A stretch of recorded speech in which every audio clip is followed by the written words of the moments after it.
একজন কৃষকের অনেকগুলো চাষের জমি ছিল।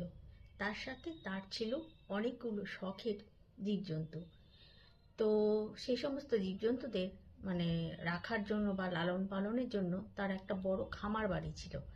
তো সেই খামারে সেখানে জীবজন্তুদের রাখতো। সেখানে যেমন হাঁস, মুরগি, ছাগল, গরু, ভেড়া, বিভিন্ন রকম প্রাণী ছিল।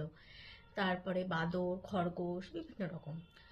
তো একদিন কৃষকের একটু কাজ কম ছিল। সে ভাবলো আজকে একটু মানে এই সমস্ত জন্তু জানোয়ারদের সঙ্গে একটু খেলা করি। তো কি খেলা করা যায়, তার মধ্যে তো বানর আর খরগোশের অনেক বুদ্ধি। তো যাক, এই দুটো জন্তুকে নিয়ে আজকে একটু খেলা করি। তো তাদেরকে একটা ফাঁকা জমিতে নিয়ে গেল। সেই জমিটা খোঁড়া হয়েছে, সেখানে কোনো বীজ এখনো লাগানো হয়নি। সেখানে নিয়ে গিয়ে তাদেরকে দেখিয়ে বলল যে দেখো, তোমাদেরকে আজকে একটা পরীক্ষা দেব যে কার কতটা বুদ্ধি। যার বুদ্ধি আমার কাছে প্রমাণিত হবে সে আমার কাছে বেশি ভালোবাসা পাবে, বেশি দাম পাবে। তো চলো একটা খেলা করি তোমাদের সাথে আজকে।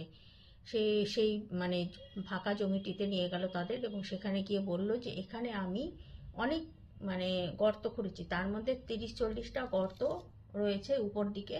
তো সেই সমস্ত গর্তের মধ্যে যে কোনো একটা গর্ততে আমি একটা গাজর লুকিয়ে রাখবো, আর তোমাদেরকে বের করতে হবে সেই গাজরটি কোন গর্তে আছে।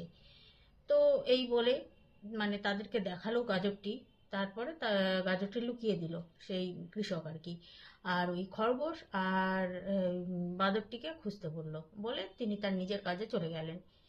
তো খরগোশ তো লাফিয়ে লাফিয়ে খোঁজা শুরু করে দিল। এক একটা গর্ত খুঁড়ছে, খুঁড়ে খুঁড়ে খুঁজতে শুরু করেছে। আর বাদর ভাবলো, ইস এতগুলো গর্ত, ইস যাক একটু ঘুমিয়ে নি, পরে দেখা যাবে। তো খরগোশ তো খুঁড়ছে, আর বাদর এদিকে একটা গর্তের উপর মাথা দিয়ে আরামসে ঘুমিয়ে পড়লো। তো বাদর এদিকে ঘুমোচ্ছে, আর খরগোশ তো 30-40টা গর্ত কমখানা নয়।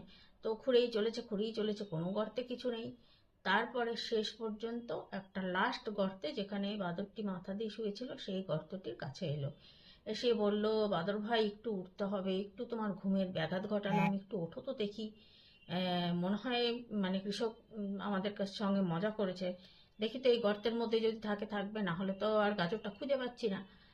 তখন বাদর বলল, হাই তুলতে তুলতে উঠে বলল, ঠিক আছে ভাই, দেখেই নাও এটার মধ্যেও আছে কিনা। এই বলে তাও বাদরের বেশ কৌতূহলী হলো যদি থাকে। তো খরগোশটি খুঁড়ছে, আর বাদরটি তাকিয়ে আছে গর্তের দিকে।